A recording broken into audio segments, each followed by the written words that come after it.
1992, durante a campanha eleitoral nos Estados Unidos, onde Bill Clinton disputou a eleição com George W. Bush, um James Carmel, que era quem cuidava da economia de Bill Clinton, respondendo uma pergunta dos repórteres, das pessoas envolvidas na campanha, ele respondeu da seguinte forma: "It's economy, stupid." Ou seja, é economia estúpido, ao se referir qual seria a estratégia que guiaria a campanha do presidente Clinton, que logo depois foi eleito. Hoje, nesse programa da temporada 2025 do Economia Dia a Dia, a gente vai falar justamente sobre a economia. E para esclarecer os avanços da economia brasileira e também os seus limites, eu recebo hoje a professora e economista Norma Casseb. Professora, seja bem-vinda ao Economia Dia a Dia e obrigado por ter aceitado o convite, e eu espero que a senhora consiga responder esse questionamento que foi feito lá em 1992 e que foi a linha que guiou a campanha de Clinton, a sua primeira eleição para presidente dos Estados Unidos. Afinal, professora, o que é a economia e principalmente a economia brasileira 33 anos depois dessa declaração que entrou para os anais da história da política e da economia? Pois é uma boa pergunta. A economia é, digamos, uma ciência que, de fato, estuda as estruturas da sociedade. Para entender qualquer sociedade, tem que se entender as estruturas e a política que envolve, né, os setores que compõem essa economia. E se a gente pensar em termos mais amplos, os setores capitalistas, os setores dos trabalhadores, dos assalariados, e dentro desses setores também existe vários segmentos que muitas vezes coincidem os seus interesses e outras vezes não. Uhum. O que é que eu quero dizer? É um campo, tá certo, bastante minado por uma guerra distributiva. Então a economia é muito importante porque a partir dela você vê, entende o grau de desenvolvimento de um país, o bem-estar de uma população e os limites, muitas vezes, que essa economia vem carregando ao longo do seu tempo. Para isso, nós precisamos da história, não é? E para poder entendermos os limites que nós temos hoje. Uhum. Não dá para entender os limites de hoje sem nos reportarmos também ao passado. Essa resposta foi dada, como citei, dentro de um ambiente de disputa eleitoral e, no final das contas, as eleições mundo afora, nos países democráticos, são definidas pelos resultados da economia. Então, essa resposta fazia todo sentido naquele momento e faz sentido hoje. A proposta da nossa conversa aqui é falar sobre a economia brasileira, os seus limites e os seus avanços. E esses limites e avanços estão intrinsecamente relacionados com questões políticas. Sim. Eu não sei se a senhora conhece o economista Paulo Gala, da FGV. Conheço. Eu ouvi uma entrevista muito interessante dele, onde ele trouxe alguns dados relevantes sobre a economia brasileira. A gente teve o maior crescimento da década, a gente está quase com pleno emprego, a gente tirou sem número de pessoas da linha da pobreza, da extrema pobreza. Então, os números econômicos do Brasil, segundo ele, são números interessantes. Para a última década, a gente tem crescimento de 3% nos últimos 4 anos, algo que há muito tempo não aconteceu, não sei se já aconteceu na história. Mas ele falou que, do ponto de vista financeiro, ou seja, taxa de juros, o que o Brasil paga para os investidores emprestarem dinheiro semanalmente para o Brasil, para o governo, a gente está numa situação complicada. Eu queria, para a gente começar a contextualizar aqui a nossa conversa, que a senhora pudesse explicar para a gente essa separação. Primeiro, se esses dados conferem, econômicos que ele passou, e por que existe essa diferenciação da economia, dos dados econômicos e dos dados financeiros? E por que isso é importante? Perfeito. É uma pergunta também muito importante. E o Paulo Gala, sim, é meu colega. E é exatamente isso. Quer dizer, nós tivemos, a partir do governo Lula, sobretudo em 2023, 2024 e agora para 2025 também, uma taxa de crescimento relativamente expressiva, vis-à-vis a taxa de crescimento que experimentamos no governo Temer, no final do governo Dilma, porque, pelo contrário, nós tivemos uma queda na taxa de crescimento do PIB, e depois no governo Temer, e depois no governo Bolsonaro também, tá certo? Pelas suas práticas de política macroeconômicas, né? Pelos seus ideais vinculados estreitamente ao neoliberalismo, nós tivemos políticas econômicas extremamente restritivas e procíclicas, inviabilizando o crescimento da renda e do emprego. Com a mudança do governo Lula, esse vem Lula 3, né, dentro de uma perspectiva de tentar modificar alguns preceitos, digamos assim, que envolvem esse pensamento liberal que toma conta do Brasil já há alguma década, pelo menos, né? E tem buscado, quer dizer, porque, na verdade, por esses governos anteriores, sobretudo Temer e Bolsonaro, uma série de armadilhas legais foram montadas. Então, tem sido uma luta bastante intensa do atual governo, seja no Ministério da Fazenda, seja agora com o Gabriel Galípolo do Banco Central, uma luta intensa para poder ir abrindo perspectivas para deixar mais flexível, tá certo? Ou romper com alguma dessas regras, né, para que a gente possa ter um crescimento sustentável ao longo do tempo. Muito bem. Isso significa que, quando eu te disse o crescimento de 3% ou 3,5% é um crescimento importante para quem teve estagnado aí, tá certo? Em torno de quase 10 anos, o que é muito grave, quer dizer, isso nos empobreceu. Nós saímos de um PIB per capita em torno de $11.000 para um PIB per capita em torno de 8, quer dizer, isso é muito sério, né? Num país como o Brasil, da dimensão do Brasil.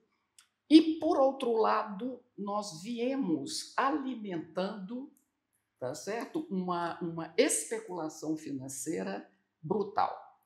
Com a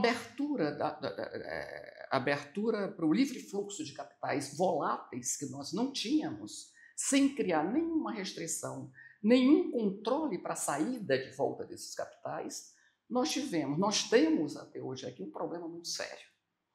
Problema sério que, digamos, a arbitragem que esses capitais de fora e os de dentro fazem para o financiamento da dívida pública, que, diga-se de passagem, no âmbito da economia interna, está restrito 80% da dívida pública na mão de um oligopólio, tá certo? De 5 bancos, o que torna, sem dúvida nenhuma, cria uma dificuldade bastante grande quando a gente pega toda a política econômica sendo orientada, como foi nos últimos anos, e agora tentando se sair disso, orientada pelo regime de meta de inflação, pelo superávit fiscal, tá certo? E pelo câmbio flutuante, isso trouxe, tá certo?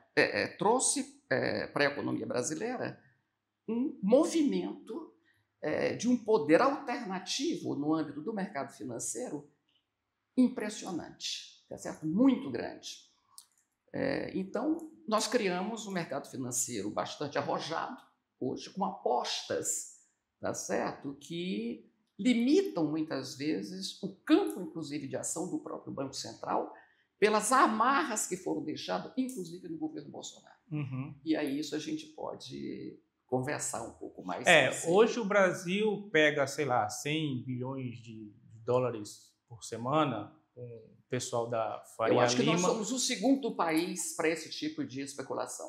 O que me chamou a atenção nesse dado é que são 100, 150 bilhões de dólares por semana para cobrir a dívida do país com esse próprio mercado financeiro, para pagar juros e etc., emprestados por semana a 15% ao ano por 10 anos. Ou seja, estamos nos comprometendo a longo prazo com a taxa isso é uma ideia. O que é que o pensamento ortodoxo neoliberal diz? Olha, a moeda é neutra. A ideia da neutralidade da moeda. A única, como é que a gente diz? A única atuação da moeda seria para manter a taxa de inflação. ela não tem uma atuação para fazer com que a taxa de juros, através de uma política monetária, se reduza e os investimentos produtivos, né, eles apareçam para fazer com que a economia cresça. Então, nós temos no Brasil hoje uma dívida pública. Veja, o governo ele tem, como todo lugar do mundo, o monopólio de emissão de moeda e de papéis altamente seguros que vão entregar aos bancos, tá certo? Os bancos vão captar recursos que para eles é uma coisa muito tranquila, porque eles já têm um papel com garantia de recompra, preste atenção, com garantia de recompra e sem risco. Sim. Então, até porque o governo é que emite dinheiro. Então, mas aqui se montou uma ideia de que se o governo fizer política monetária no sentido mais expansionista, isso vai gerar inflação. É a ideia que tem o mercado financeiro. Por quê? Porque quando se fala em déficit do governo, está se falando, sobretudo o mercado financeiro, falando em déficit primário.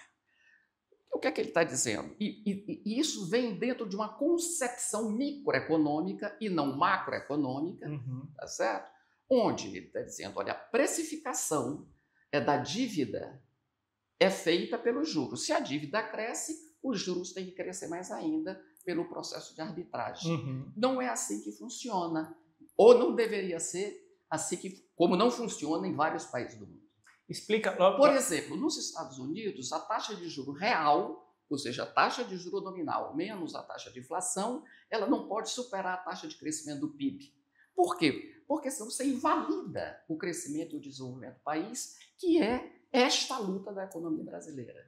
Né? A partir de quando? A partir do reino e do predomínio do pensamento da ortodoxia neoliberal no país.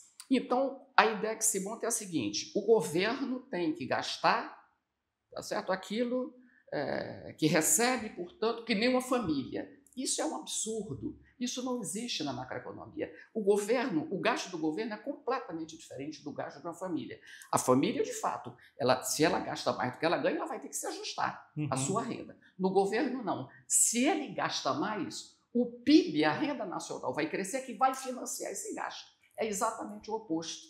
Então, por isso que é uma falácia, tá certo? Essa ideia de que o governo tem que gastar aquilo que recebe para você ter um déficit primário, tá certo? É praticamente nulo. Não se fala no Brasil, inclusive na grande mídia, na mídia oficial, digamos assim, não se fala sobre o déficit nominal. Que no déficit nominal, aí entra o quê?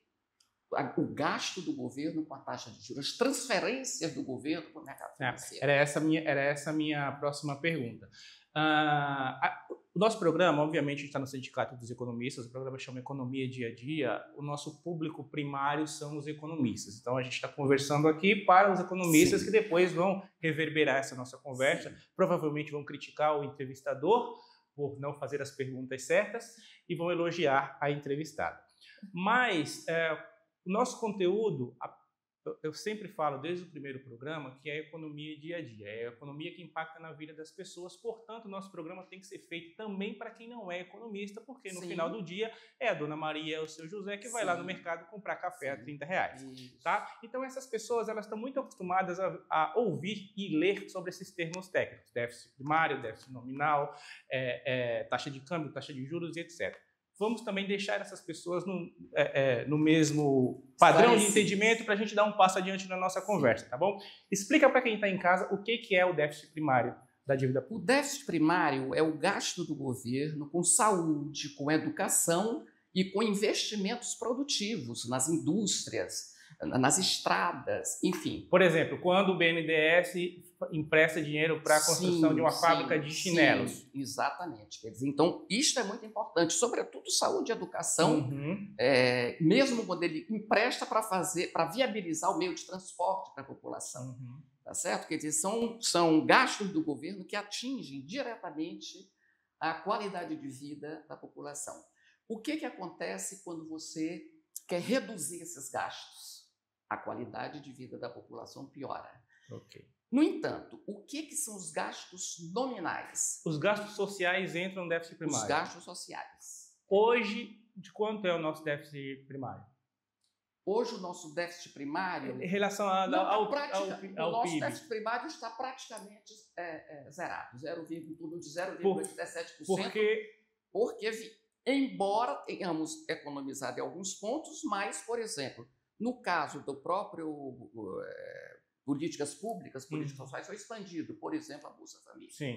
Mas, por outro lado, outras expansões precisam ser feitas ainda. Então, o nosso déficit primário hoje é insignificante em relação ao nosso PIB. Em contrapartida, o nosso déficit nominal, que você vai explicar agora para a gente o que é, e no ano passado foi 10% do nosso PIB. É isso? Exatamente. Cerca, sei lá, de 1 trilhão de reais. Hoje, o nosso déficit nominal, que inclui o pagamento, a transferência de juros para o mercado financeiro, para os bancos, para as pessoas que especulam, para os especuladores, aqueles que com dinheiro ganham mais dinheiro, sem passar por uma mediação da produção de leite, da produção de arroz, da produção de comida, da produção de saúde, da produção de escola, da produção de ensino. Eles não fazem nenhuma, não criam um átomo de riqueza tangível ou intangível através de serviços, né?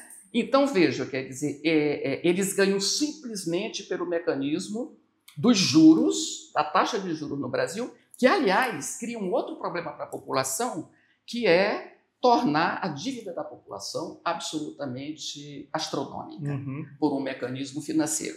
Então, a taxa de juros nominal, ela engloba, ela apanha a taxa de juros, a dívida, o déficit nominal, engloba o que o governo está pagando de juros, que triplicou, tá certo, do início da década de 2015 para cá. Tá. Hoje nós saímos de uma dívida de 200 bilhões para uma dívida de 1 trilhão. Por ano. Por ano. Por ano. Este ano nós estamos fechando em 1 trilhão. Tá. Eu entendo... Anualizado. Eu entendo o porquê que a gente precisa recorrer a este recurso. Salvo engano, aí você me corrija se eu estiver equivocado, acho que até o governo Fernando Henrique, a dívida pública brasileira era lastrada em dólar, a gente devia lá para o FMI, né? Fundo Monetário Internacional, tinha uma dívida gigantesca, a gente começou a pagar a partir do momento da estabilização do plano real e da nossa taxa de inflação e etc. Hoje a nossa dívida ela é lastrada no interno, então a gente vai ali na Faria Lima. Para quem não é de São Paulo, a Faria Lima é o centro financeiro da cidade de São Paulo, do Brasil, né? E vai buscar recursos lá.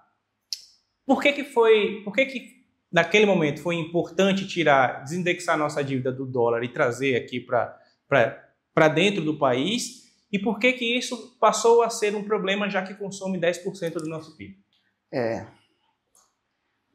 Isso a gente tem que voltar para o Plano Real. Claro, por favor. O Plano Real foi um plano, sem dúvida nenhuma, que teve... A primeira coisa é que não é um plano de desenvolvimento, é um plano de estabilização. Foi um plano de estabilização. Mas terminou ficando por muito tempo.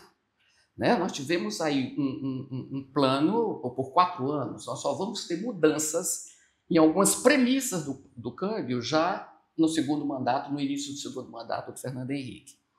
Então, nós tínhamos um câmbio fixo, entre aspas, porque era um regime de bandas cambiais, mas com variação muito estreita em relação ao centro do que se queria que fosse o câmbio, né? E uma taxa de juros elevadíssima. Por quê? Porque como nós tivemos um câmbio altamente valorizado, ou seja, nós saímos no Plano Real com um câmbio de 0,89 para 1. Nós encarecemos as nossas exportações.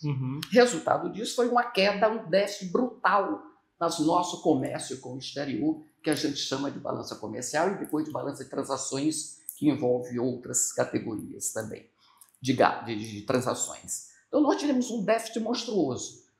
Como foi para resolver o problema desse déficit? Trazer capital. Os ideários do Plano Real talvez achassem que o mercado, que o dólar, os especuladores externos viriam financiar a economia brasileira. Uhum. Claro, bom, mas eles vieram, mas querendo fazer arbitragem ao seu modo para a taxa de juros para eles poderem permanecer aqui. Então, essa foi um grande equívoco que perdurou por tanto tempo na economia brasileira e que até hoje nós estamos nos vendo ainda com essa situação que foi ainda piorada no governo do Bolsonaro, e aí depois eu posso explicar por quê.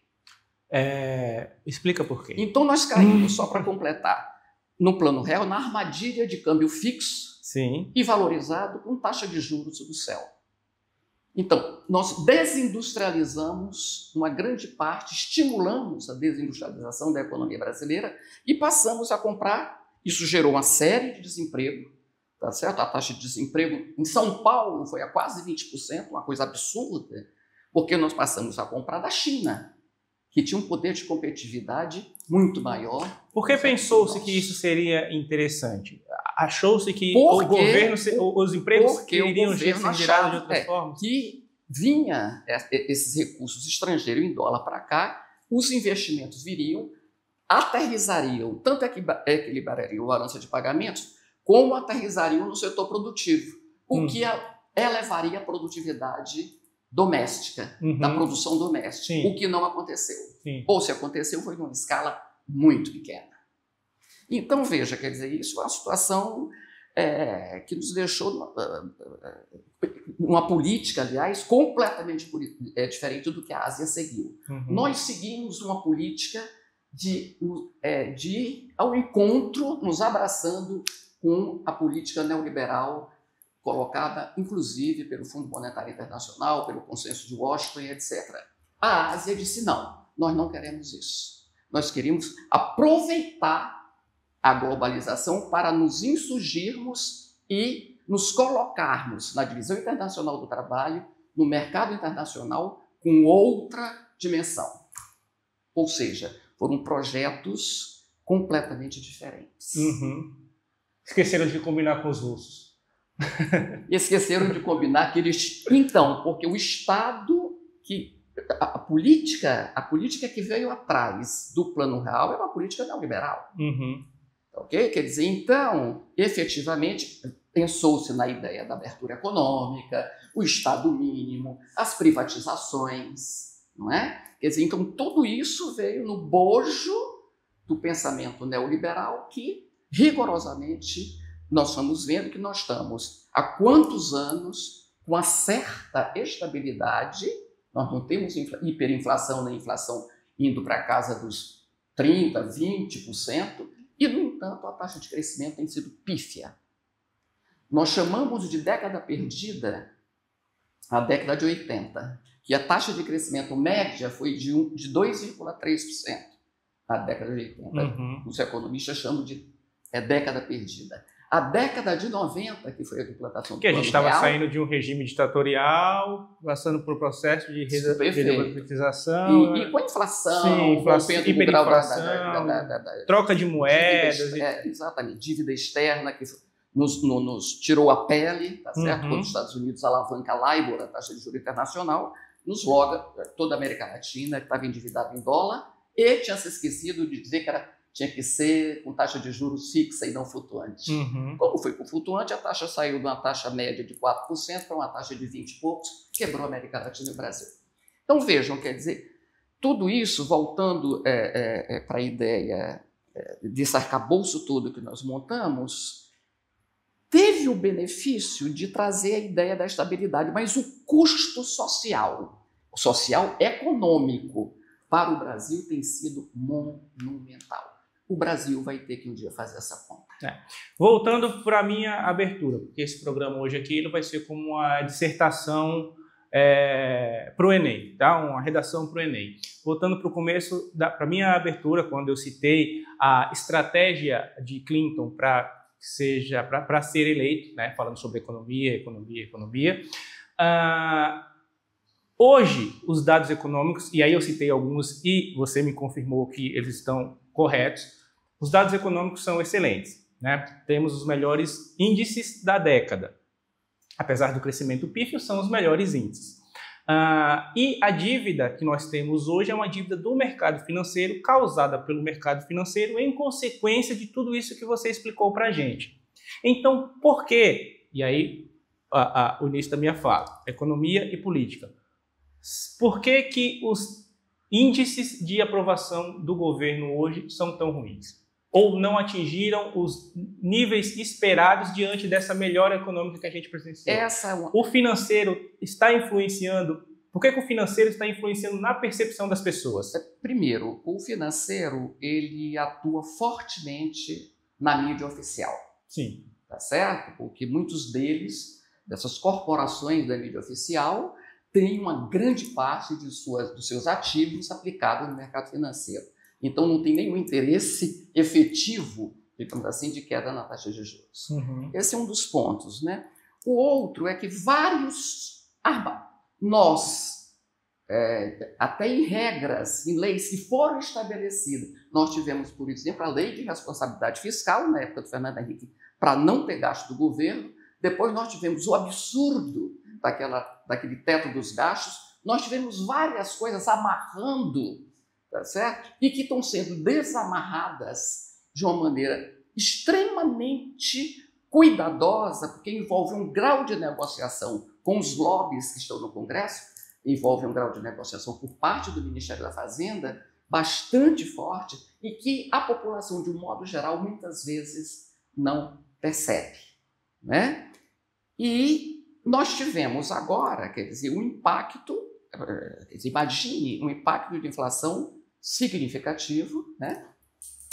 Fechando 2024, significativo não para a economia brasileira. Nós não podemos ter uma meta de inflação, e aí eu vou voltar para a sua pergunta. Nós não podemos ter uma meta, tá certo, de 3%. Isso é um absurdo. Até porque em 3 décadas, eu acho que 2 oportunidades, em 2 anos, a gente conseguiu chegar a essa meta de 3%. Não chegamos nunca. A não ser na pandemia. Bom, ali não vale, porque ali era um mundo em guerra. Ali era um mundo em guerra. Quer dizer, então não tem cabimento. Então, é totalmente um equívoco, é um erro, mas que muitos ganham com esta meta. Então, é tanto que muitos economistas falam em aumentar, que o Conselho Monetário, o Banco Central não pode sozinho, Conselho Monetário Nacional, que envolve o ministro da Fazenda, o ministro do Planejamento, enfim, autoridades, para aumentar essa meta de 3%, pelo menos para 4%, para poder dar mais margem, tá certo? Para que a taxa de juros não suba tanto, para que o setor privado possa emprestar para o próprio setor privado, mas no setor produtivo. Uhum. Porque no Brasil nós temos um problema. Os bancos não emprestam para o setor produtivo. Quem empresta é o governo. É a Caixa Econômica, fortemente para o mercado imobiliário, o Banco do Brasil para o setor agrícola e para o agronegócio, e o BNDES para o setor industrial e a neoindustrialização, que é a questão da energia limpa, etc., que está sendo fortemente desenvolvido pelo BNDES, mas que é um projeto de longo prazo. Uhum. Né? Ainda bem que estamos fazendo isso. Então, o que é que nós estamos vendo? Quer dizer, algumas campanhas que são feitas através agora de mídia não oficial, tá certo? Não oficial, não regulamentada, né? Não regulamentada. Porque mídia oficial é mídia do... Exato. Talvez não regulamentada, com fake news, tá certo? Distorcendo aquilo que seria a ideia de uma determinada política que o governo quer implementar e que atinge a população, que é onde ela está mais ligada, inclusive, para ouvir. Uhum. Quer dizer, né, a classe média ouve a mídia e lê jornal e ouve mais a mídia, digamos assim, oficial, né, legal, sei lá como se chama. E ela forma opinião também. Claro. Tá certo? Quer dizer, então, é uma situação de muitas distorções de informação.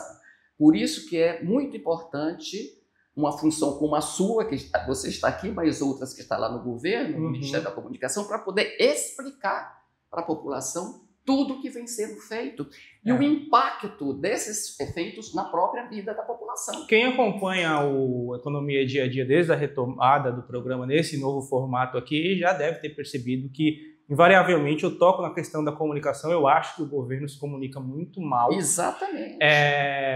Inclusive das mídias oficiais e as digitais. Sim, as digitais. Sim.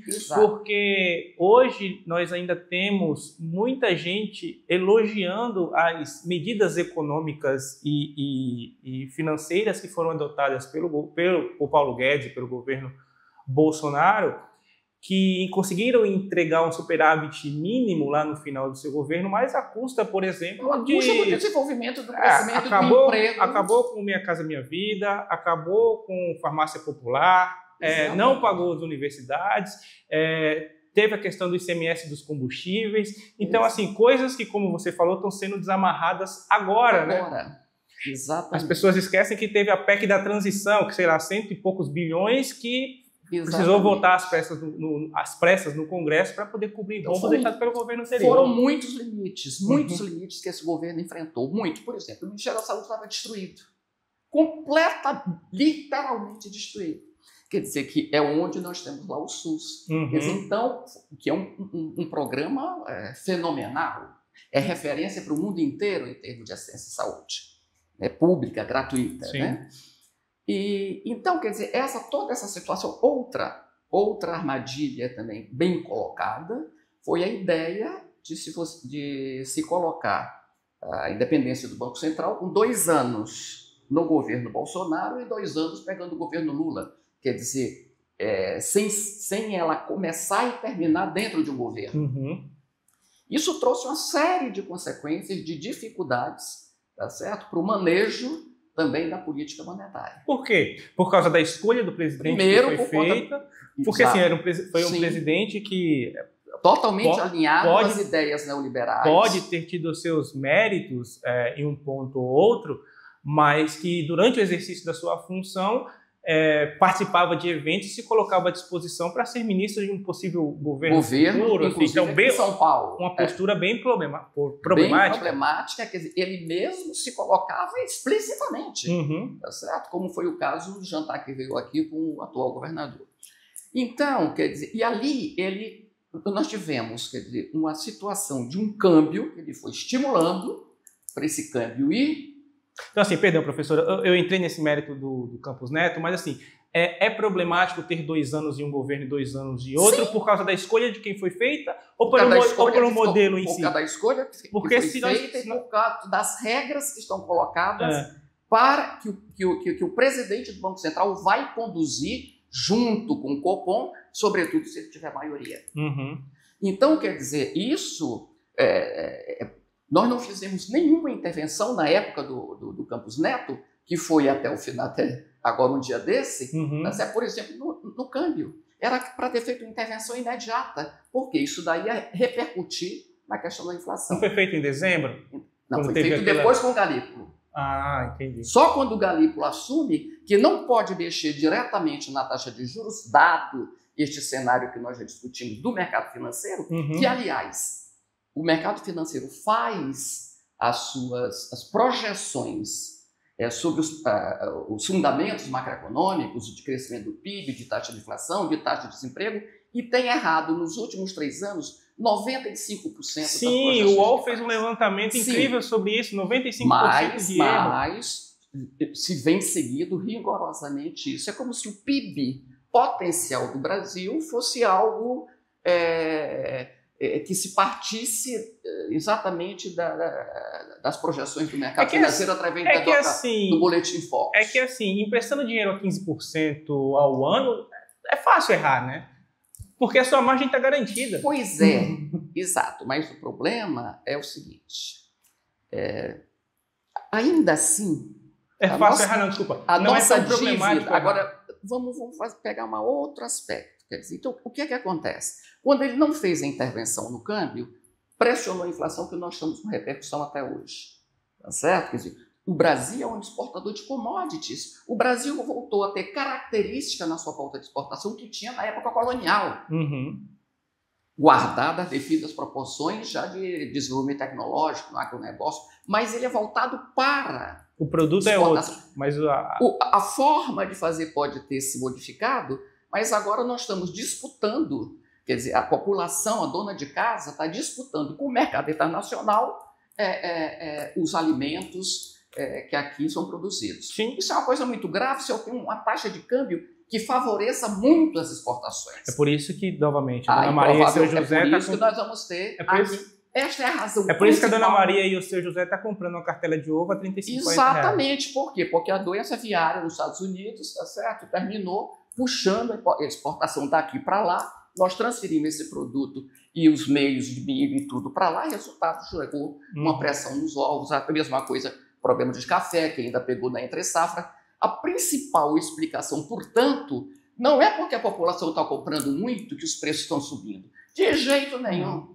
Onde já se viu no sistema capitalista a gente ter pressão brutal de inflação porque a demanda está subindo. Tem que aumentar a oferta. Pelo contrário, a taxa de juros teria que cair um pouco mais para estimular a produção. A produção. É o contrário. Então, vejam, quer dizer, mas nós estamos amarrados num regime de meta de inflação colocado por Fernando Henrique dentro do movimento neoliberal, dentro das propostas neoliberais, tá certo? Pelo governo do Fernando Henrique, que foram referendadas pelo governo Lula, o governo do primeiro governo Lula, pelo Palocci. Então, nós temos uma situação, quer dizer, que ou isto muda, ou nós vamos ter uma taxa de juros de longo prazo muito elevada no Brasil, que é o que o mercado financeiro está apostando. E isso traz consequências para a gente, que é o quê? Um PIB muito baixo. E aí eu vou dizer uma outra coisa aqui para você. O que é que o mercado financeiro diz? Olha, nós vamos ter que desempregar, assim, gente, o PIB tem que ser mais baixo, porque eu entendo que a inflação é devida à compra da dona de casa. Então ela tem que comprar menos, o marido dela tem que ficar desempregado para que a gente possa ter recursos sobrando do governo para pagar a taxa de juros. É isso. É isso. Porque, assim, uma coisa também que me preocupa, professora, é essa lógica que eu escuto, que eu leio e que eu vejo a mídia disseminando e as pessoas comprando, de que o governo tem que cortar gastos. Eu concordo que em determinados setores, talvez o Estado esteja um pouco inchado e precise cortar gastos. Mas eu não sou especialista nisso, eu não saberia dizer, neste momento, quais são os setores da economia que o governo precisa cortar. Mas eu acho que o economista que se propõe a ir à mídia e escrever um artigo sugerindo isso, no mínimo ele tem que dizer, olha, o governo está inchado aqui, tem que cortar. Mas não, fica só no lead da matéria. O governo tem que cortar gastos primários. Gastos primários. Que atinge a população. Isso, que as pessoas já entenderam o que é. A população que não tem grupos fortes de lobistas lá. Isso. Ao contrário do agronegócio, que tem uma bancada monstra, mais de 200 deputados buralistas. Não, e a gente aqui não está dizendo que não precise investir no agronegócio, porque hoje é o motor da nossa economia, né? Mas não pode ser só ele. Não pode ser. A indústria está começando a suspirar, né? Está começando, porque nós tivemos também a taxa de investimento crescendo.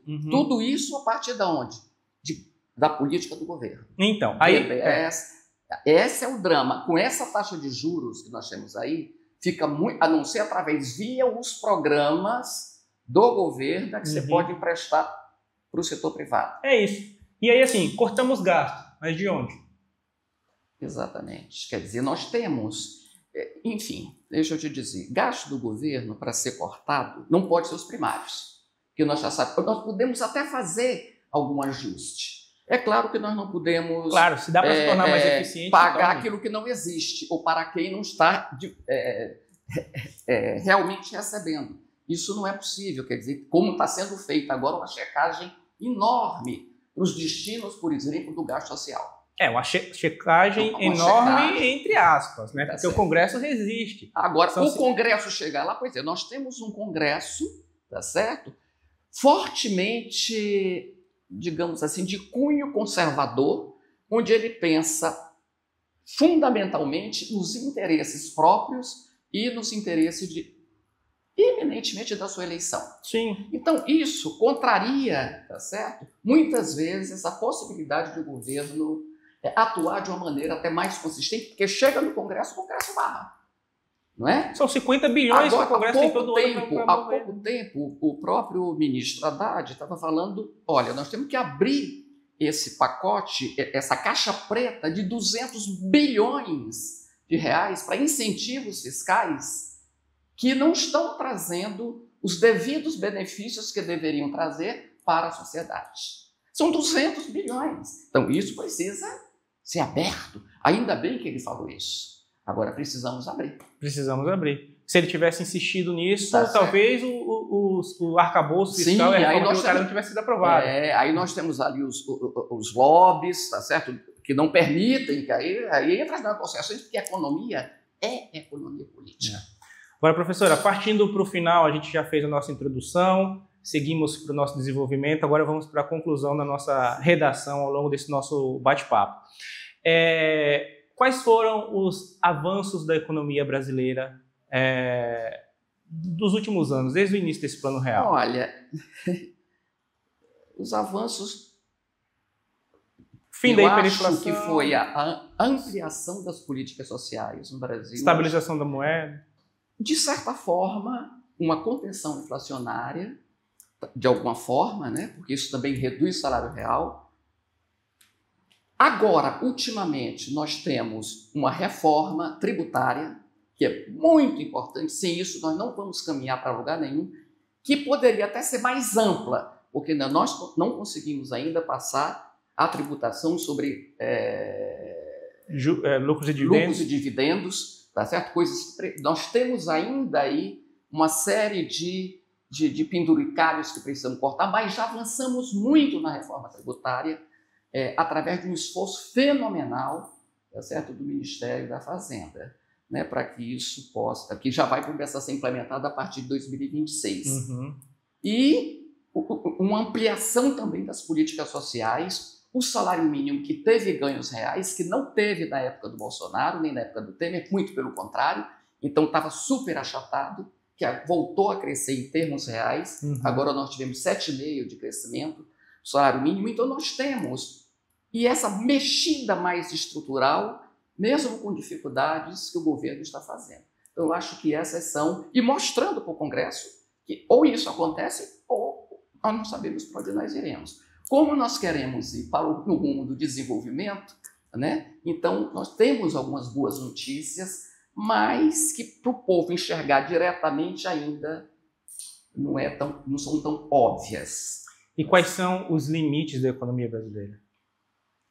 Os limites da economia brasileira, primeiro, as questões estruturais, os investimentos estruturais, o aumento da taxa de investimento, que já veio aumentando, que nós estávamos em torno de 15% do PIB na época do Bolsonaro, hoje já estamos em torno de 17%, entre 17% e 18%, nós temos que atingir pelo menos aí uns 20% de taxa de investimento, nós precisamos melhorar a infraestrutura, nós não podemos ter essa infraestrutura que onera em demasia os nossos produtos, a nossa produção, e produzir cada vez mais bens que a população, que a classe trabalhadora consome. Não só os bens sofisticados, mas moradia, como está sendo feito, já numa escala que precisa ser maior.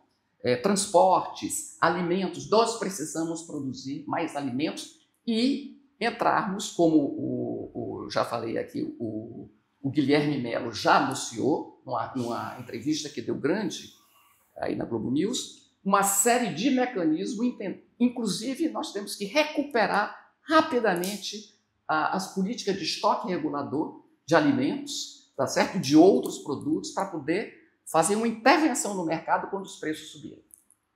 Há uma perspectiva de redução, de um início de ciclo de redução das taxas de juros? Penso que isso... Para esse ano, pelo menos? Penso que para o final do ano. Pode ser que nós tenhamos... mais para o segundo semestre, mais para o segundo semestre. A gente pode encerrar o ano. Hoje a gente tem a maior taxa nominal de juros do mundo e a maior taxa de juros real também. O que é um absurdo. Uma taxa de juros real próxima de 10% é realmente estarrecedor. A senhora acha que a gente pode chegar a quanto de juros? Nós temos que descer. É difícil de a gente estimar, porque nós estamos amarrados aí em algumas regras, tá certo? Nós temos que controlar a inflação. preste atenção que o que é que o Galípolo tem atuado? A intervenção no câmbio, para tentar, porque o câmbio gera o quê? Pressão brutal de custo. De custo. Seja de custo das nossas importações, e nós temos muitos produtos que são feitos também com insumos importados, então isso pressiona o preço lá para cima. Como o preço que está sendo vendido no mercado internacional vai ser colocado aqui dentro também, que o produtor, ou então ele escolhe só vender para o mercado internacional. Então vejam, as políticas anunciadas pelo secretário de Política Econômica, eu acho que são políticas importantes que devem imediatamente serem colocadas em prática para surtir o efeito o mais breve possível. Eu acho que você já respondeu um pouco sobre isso ao longo da nossa conversa, mas eu quero deixar isso um pouco mais claro, o seu ponto de vista um pouco mais claro. No final da nossa última gravação aqui, que foi inclusive quando nós inauguramos esse novo cenário, espero que o pessoal de casa tenha gostado, eu tenho aqui uma pessoa que ajuda a fazer esse programa, na verdade ele faz esse programa funcionar, eu estou aqui só como um mero perguntador, que é o Reinaldo, ele é nosso produtor e nosso cinegrafista, ele está ali atrás, Reinaldo. No final da nossa última gravação, ele me fez um questionamento. Ele perguntou para mim, você acha que esse governo está sendo um bom governo? Que o governo Lula está sendo um bom governo? E aí eu perguntei, retruquei falando, um bom governo comparado a quê? Um bom governo comparado ao primeiro governo Lula, onde o mundo era completamente diferente, ou um bom governo comparado aos últimos governos que nós tivemos, o segundo governo Dilma, o governo Temer e o governo Bolsonaro? Porque aí a nota de partida é muito baixa. E aí, partindo dessa nota, esse governo, ao meu ver, está excelente. E aí eu queria ouvir a sua opinião. É um bom governo? Eu acho que esse governo está indo bem. Dentro das enormes restrições que ele tem, porque tudo que o governo, a grande parte do que o governo vai fazer, ele tem que passar pelo Congresso. Uhum. O Congresso, ele não tem a maioria do Congresso. Então, ele tem que negociar cada passo que ele dá neste Congresso. Nós temos que ficar muito atentos com aqueles que nós elegemos para o Congresso. Aquilo que muitas vezes nós não damos importância. O Executivo não pode fazer tudo sozinho. Isso é uma parte, quer dizer, importante. Por outro lado, amarramos a política monetária, que era uma política mais livre, digamos assim, hoje em dia não é, porque ela está amarrada no regime de metas, que é outro problema também para desamarrar. Okay? E aí o que é que acontece com o fluxo de capitais para cá?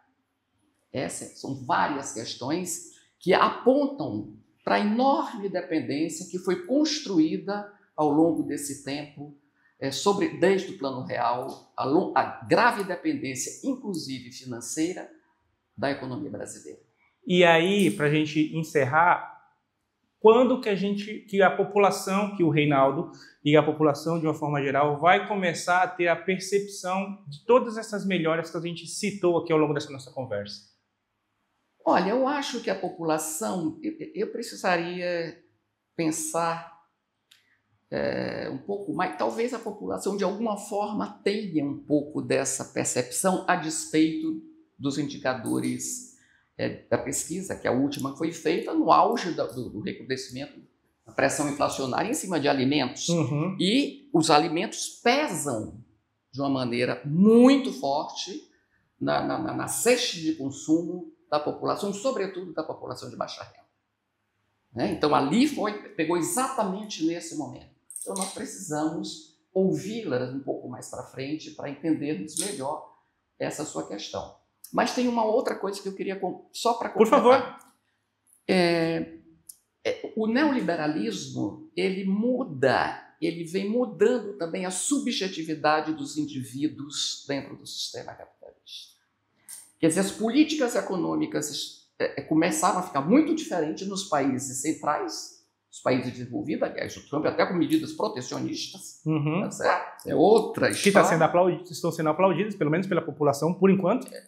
Exatamente, é outra história, não é? Sobretudo a questão da guerra, que a população era contra, a guerra da Ucrânia, mas isso é que nós temos, quer dizer, a subjetividade. Os indivíduos, por exemplo, hoje em dia, não valorizam a questão de ser CLT. criam, é como se fosse uma ilusão, uma ficção de que eles são independentes ao trabalharem por conta própria. Esta é a mentalidade que o neoliberalismo está deixando na população de um modo geral. A gente vai conseguir controlar essa inflação de alimentos até o final de 2025? E conseguindo controlar essa... Tomara, né? Precisa. Desejamos isso, precisamos. Desejamos isso, porque senão nós vamos ter pressão aqui do custo de vida e do salário real. Quando eu falo a gente Brasil e, obviamente, o governo federal. O governo federal vai conseguir controlar, torcemos que sim, mas as medidas que foram tomadas até agora são suficientes para esse controle. Elas estão sendo bem encaminhadas. E o governo conseguindo controlar isso. 2026, na verdade, a gente vai viver 4 anos de eleição. Né? A gente viveu um período de 4 anos de eleição. O Lula foi eleito e, a partir da eleição do Lula, já começou a corrida para 2026, tendo aí, obviamente, as ressalvas da tentativa de golpe, etc. Conseguindo controlar a inflação de alimentos e com esses outros indicativos que a gente falou aqui ao longo da nossa conversa, Lula chega forte para se reeleger em 2026? Isso. Obviamente que depende do adversário. Depende de muita coisa. Eu acho que ainda está um pouco longe. Quer dizer, muita coisa pode mudar ao longo desse período, embora todas as articulações estejam sendo feitas, mas ainda tem muita água para rolar. Mas do ponto de vista econômico, os indicadores seriam favoráveis para uma reeleição de Lula? Eu acho que serão favoráveis. Agora, muita água ainda tem que rolar embaixo dessa ponte. Claro, né? Claro. Obviamente, é difícil fazer essas previsões. Até porque a gente não enxerga, né, outros candidatos. Obviamente depende de quem está... A última pesquisa que fez comparação com outros candidatos, Lula venceria todos. Sim. Supondo que isso se concretize, obviamente que pesquisa é retrato, não do momento, né? Pode ser que se enrole de alguma forma. Por isso que eu digo, tem muita água para rolar. Seria um segundo, caso aconteça uma reeleição, analisando o cenário que foi posto na última pesquisa, caso haja uma reeleição, esse segundo mandato seria um segundo mandato de mais entregas ou seria um segundo mandato de consolidação do que foi plantado nesse primeiro? Eu acho que seria de consolidar mais o que se está tentando implantar neste primeiro, com mais elementos, porque nós teríamos, inclusive, já a neoindustrialização já numa fase mais avançada, tá certo? Sobre a questão que vai atuar diretamente sobre o meio ambiente, sobre energia limpa e tudo isso. Professora Norma Casseb, obrigado por ter aceitado conversar comigo. Obrigado por ter me convidado. A casa é sua, volte sempre. Eu espero que a senhora tenha gostado e as portas estão sempre abertas. Muito obrigada. Um prazer. E para vocês que ficaram até o final do programa, eu quero agradecer a parceria e a paciência de sempre. Eu espero que vocês tenham gostado da conversa, tanto quanto eu. Trouxemos vários dados, vários números que são importantes para os economistas analisarem, mas principalmente para você que não é economista, porque são dados que talvez não sejam tão tangíveis, tão perceptíveis, mas que estão, como eu digo sempre, impactando diretamente no dia a dia da sua família, da sua vida. Exato. Então, acho que a gente conseguiu deixar aqui de uma forma palatável para que todo mundo consiga entender. Se tiverem alguma dúvida, encaminhem para a gente encaminha para a professora Norma, eu tenho certeza que ela vai responder com todo o prazer do mundo. Obrigado pela paciência e pela parceria de sempre. Eu espero ver todos vocês na próxima. Tchau, tchau. Tchau.